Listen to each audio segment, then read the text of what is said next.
This is a $25 million plane, and this is Sandra, the owner. Sandra, can you give us a tour? Of course. Let's go. It's a matte paint with glossy or shiny elements, in this case the stripes. I wanted to have a matte plane because I find it even cooler than a shiny black. Fantastic. Let's take a look inside, shall we? Perfect. The first thing that catches my eye here is this incredible marble countertop. Yeah, it's great. It's a black Botoro. You probably know the original one. Cartier always uses it in the stores. The other thing that stands out to me are the glasses.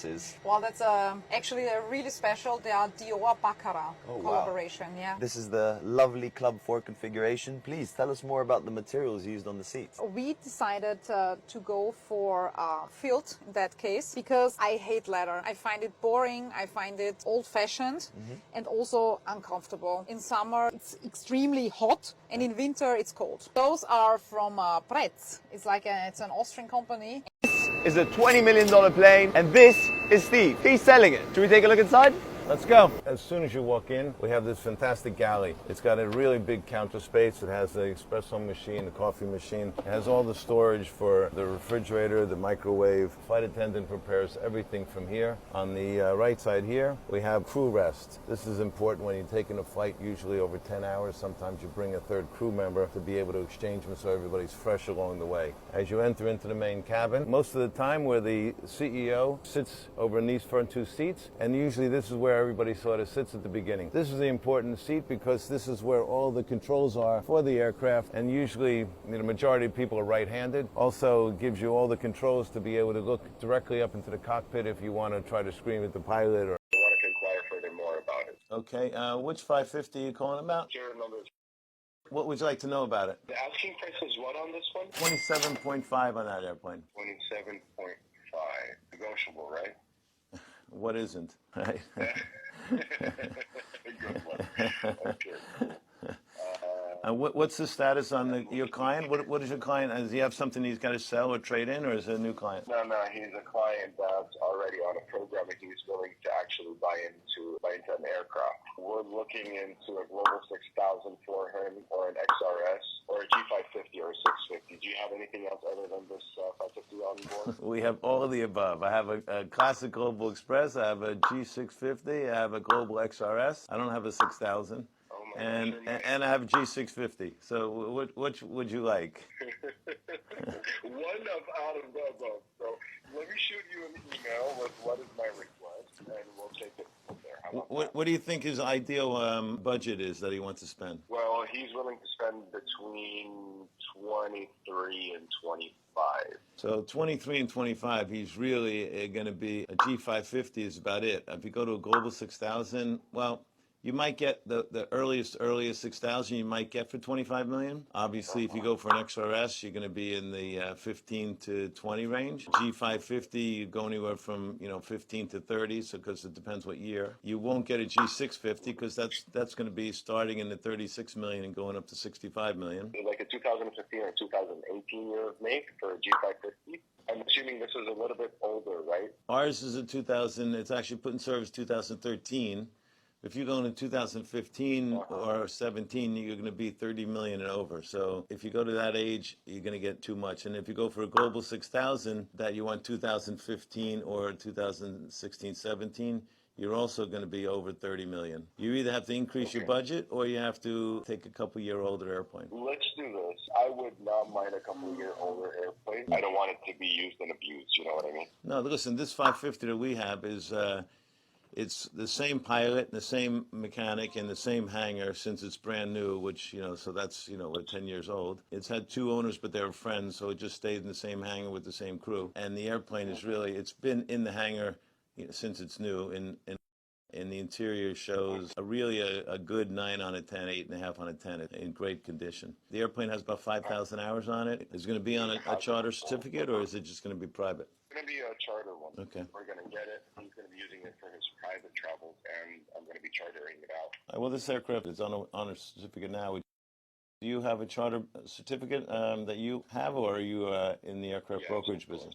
You're an operator. No, we have a charter certificate. Okay. So, I mean, it's on 135, so it'd probably be easy to move over to one of the AOCs in Europe or whatever. What's his time, his objectives? Is it something in next month or two, or is it something longer term? No, it's going to be not that of a long term. I mean,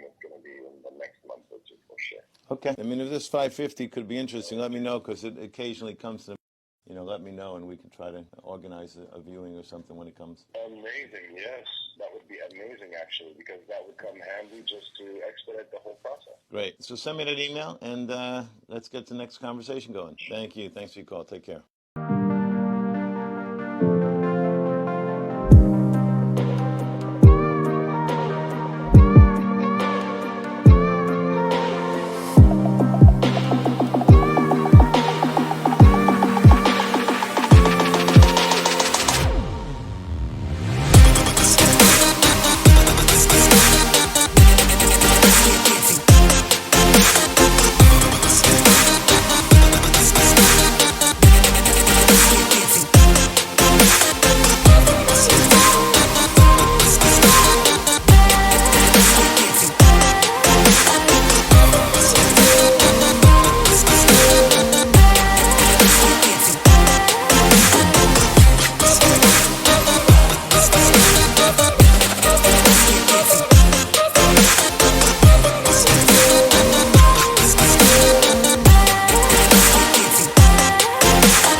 First jet I ever sold in my life, I was held at gunpoint, 3 feet away from me. It's a long story. So, first time I sold a jet, I was 23 years old. I flew in America to North Carolina. We were signing a deal with a Venezuelan buyer. He had 2 of his henchmen representing him. We signed the deal. They were transferring the funds. We were flying the airplane to Miami, and then we were going to make sure the deal was completely closed. The money was received, and they were taking the airplane to Venezuela. I was getting back on a commercial plane, flying back to Washington, D.C., where I lived. We were halfway from North Carolina to Miami, and the 2 people on the plane with me said to me, "Steve, we have to talk to you about something." I said, "What's that?" He said, "We want to get our commission." "What do you mean you're going to get your commission? You're representing the buyer. There's no commission for you." No, we need to get our commission." I said, "Well, that's crazy. How much money do you want?" Can't remember what it was. It was a significant amount, about the same amount that we earned. And I said, "No, there's no money for you." He said, "Well, don't worry about it. When we get to Venezuela, you'll be able to go back home after we get our money, and everything will be fine." And I said, "No, you guys are a little bit mistaken. I'm not going to Venezuela. I'm getting off the airplane in Miami, and deal's finished. You're going to Venezuela, and I'm going home." And he said, "No, Steve, you don't understand." And he reached in his pocket, and he pulled out a pistol, and he's 3 feet away from me. He says, "You're going to Venezuela, and if we don't get our money, you are never going home." I mean, I tell you, I went from feeling like James Bond, 23 years old, just selling my first $3 million jet, which was many, many years ago, which today is like $50 million. I went to like a little mouse. I mean, what's happening here? The guy was pointing a gun at my face. He wants me to give money that I didn't have. All I did was have visions that my mother was going to receive a box in the mail, my body parts in it. This was during the old Scarface days, and all kinds of crazy things would go through your head. Anyway, we landed in Miami airport. We went to the private jet terminal, and he followed me with his gun in his pocket, and we walked inside. There was no cell phones in those days. I had to put my 10 cents in the payphone in the terminal, and just when I did that, the lady behind the cash register said to the man, "Excuse me, I need the credit card to pay for the fuel on the jet." So he turned around to go give the woman the credit card. As soon as he did that and walked away, I dropped the phone. I ran out the other door. There was a taxi outside. I jumped in the car, quickly said to the guy, quick, I get a flight. I'll give you $100. Go. The taxi took off. I was down in the back seat hiding. The guy comes running out. I thought he was going to be shooting at me. It was a very bizarre, surreal moment. Anyway, I got to the airline terminal. I was hiding behind all those big concrete columns. I called my office, made sure the money was received. We closed the deal. I thought that was fantastic. I had to get out of there. I raced over to my flight. Thank goodness in those days there was no metal detectors. It was a really long time ago. I got on the airplane. I'm just looking at that front door waiting. Is this guy going to come after me? He knows where I'm going. They closed the door. I was so relieved. I left my briefcase, my jacket, everything was on the airplane. I didn't care. The deal was closed. My first airplane sale. I got back home, came to the office the next day. Of course, I was being a brave big guy saying, "Oh, you should have seen what I did. I told the guy to go to hell. I didn't care." But anyway, at the end of the day, I always worried for the next month. Every time I turned the key on my car,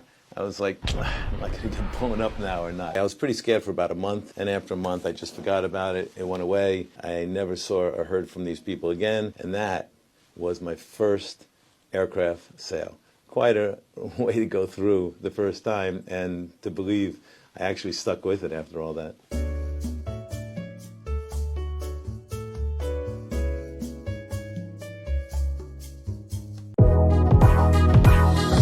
Oh my God. I mean, I never dreamed I would own a plane. Welcome to Air Kim. Usually planes are like dark with lighter leather. Mine, I had custom all light wood. I had a bathroom put in the front, a bathroom in the back. Every seat has its own phone charger. The best, most exciting part of the plane is it's all cashmere. How many times have you been on it? This is my first time. Oh my God. This is my first time seeing it.